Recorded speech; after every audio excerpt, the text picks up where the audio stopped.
Армысыздар, құрметті YouTube арнасының көрермендері. Біз бала тәрбиесіндегі қателіктерді қаузайтын тақырыбымызды ары қарай жалғастырамыз. Бүгінгі айтайық деп отырған тақырыбымыз бала тәрбиесіндегі маңызды қателіктердің біреуі болып саналады.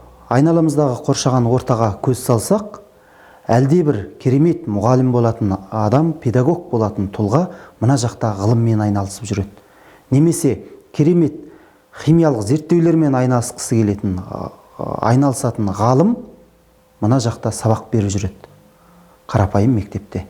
Немесе керемет көшбасшылық қасиеті бар тұлға мына жақта базарда сатушы болып жұмыс жасайды. Тағы сондай, бұндай көптеген мысалдар табуға болады. Яғни өзінің өмірдегі орнын дұрыс таппаған адамдар. Міне бұл адамдардың кейбіреусіне ата-анада кінәлі. Яғни балаға дұрыс таңдау жасауға көмектеспегені үшін, немесе баласын дұрыс танымағандықтан. Баланы танудың қандай маңызы бар?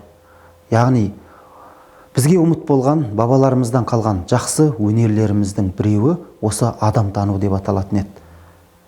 Өкінішке орай, бүгінгі таңда біз адам танудың критерийлерін, адам танудың түрлі өлшемдері мен әртүрлі методтарды ұмытқандықтан, бүгінгі таңда біз балаларымыздың кім екендігін, қандай маман болып шығатындығын, қандай адам болатындығын дүп басып тани білмейміз. Осының салдарынан Абай атамыз 38-ші қара сөзде айтылатын жарты молда деген түсінік бар ғой. Мен осыны молда деген, яғни сол кездегі қазаққа таныс мамандықтың бір түрі еді.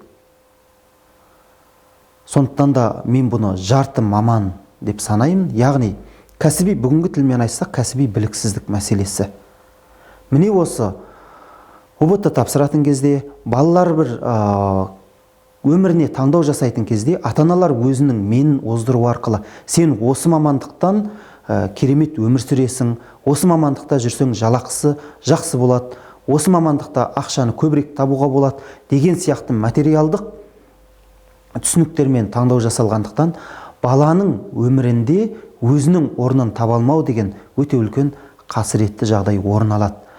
Яғни бүгінгі таңда көбірек тілге тиек етіліп жүрген, қоғам арасында көп талқыланатын тақырыптардың бірі осы кәсіби біліксіздік мәселесі.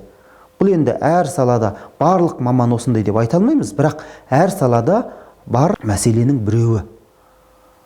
Осы кәсіби біліксіздікке себеп болатын бір фактор ата-ананың баланы танымағандықтан басқа бағытқа, өзінің балада бейімділігі жоқ, баланың мінез құлқына, баланың тарихи миссиясына сай келмейтін мамандықтарға жол нұсқағандығы себепті. Осы жағдайлар туындап жатады. Баламыздың бойындағы потенциалды, баламыздың тарихи миссиясын, баламыздың бейімділігін толық тани білсек, біз балаға дұрыс бағыт-бағдар беруде адаспайды екенбіз. Бұл мәселені біз Құнанбай атамыздың өмірінен де көре аламыз.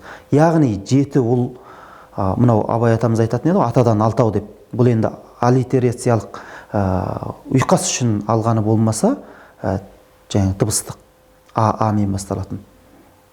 Негізінде атадан жетеу. Сол жеті ұлдың ішінде Құнанбай Абайды дүп басып тани біледі.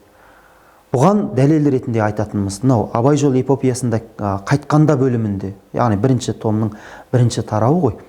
Сол жерде айтылатын Абай Семейден келгеннен кейін әжелерімен, ауыл адамдармен амандасып болғаннан кейін сюжеттерде баяндалатын Құнанбайдың тобықтының ел ағаларымен бірге бір келелі кеңесі бар. Абайды сол кеңеске Құнанбай шақыртады. Сол кеңестің үстіне Оспан кіреді, Оспанның тентектігі орын алады. Осыдан кейін Құнанбайдан басқа тобықтының атқамінерлері осы баласы біздің тәтемізге, Құнанбай тәте деп айтатын болған ғой. Тәтемізге тартқан осыдан бірдеме шығады дейді ғой. Сонда Құнанбай айтатын сөз бар емес пе? Не күтсеңдерші де, мына шойын қарадан күтсеңдерші деп. Яғни Абай атамыз қара кісі болған ғой. Бұл көркем шығармадағы бұл сюжетке арқау болған тарихи оқиға бар екен естеліктерде. Бұл жерде Оспан емес, Абаймен бірге келеге түскен тобықтылардың атқамінерлерінің алдында. Ол Ысқақ. Яғни Ысқақты көрген Құнанбайдан басқа тобықтының жуандары міне осы тәтемізге тартқан мінезді осыдан бірдеме шығады дейді ғой. Сол кезде Құнанбай қажы жоқ, сендер не күтсеңдер де мына қара баладан күтсеңдерші деп абайды меңзеген екен. Айтқандай, осы баланы оқытты, тоқытты, қасына алып тәрбиелеп баулыды семейден келгеннен кейін. Міне осыдан барып абай тұлға ретінде қалыптасты. Әрине бұл жерде Құнанбайдың абайды танығандығы балаларының ішінен. Сол арқылы абайдың тарихи миссиясына сай өзінің Тәңір Тағаладан берілген тарихи миссиясы болады адамның. Осыған сай жұмыс жасауына, сондай тұлға болып қалыптасуына өзіндік ықпалын тигізді. Міне бүгінгі таңда да ата-аналарымыздың ескеруге тиісті бір жайты, сізбен біздің білуге тиісті бір мәселеміз осы екен ағайын.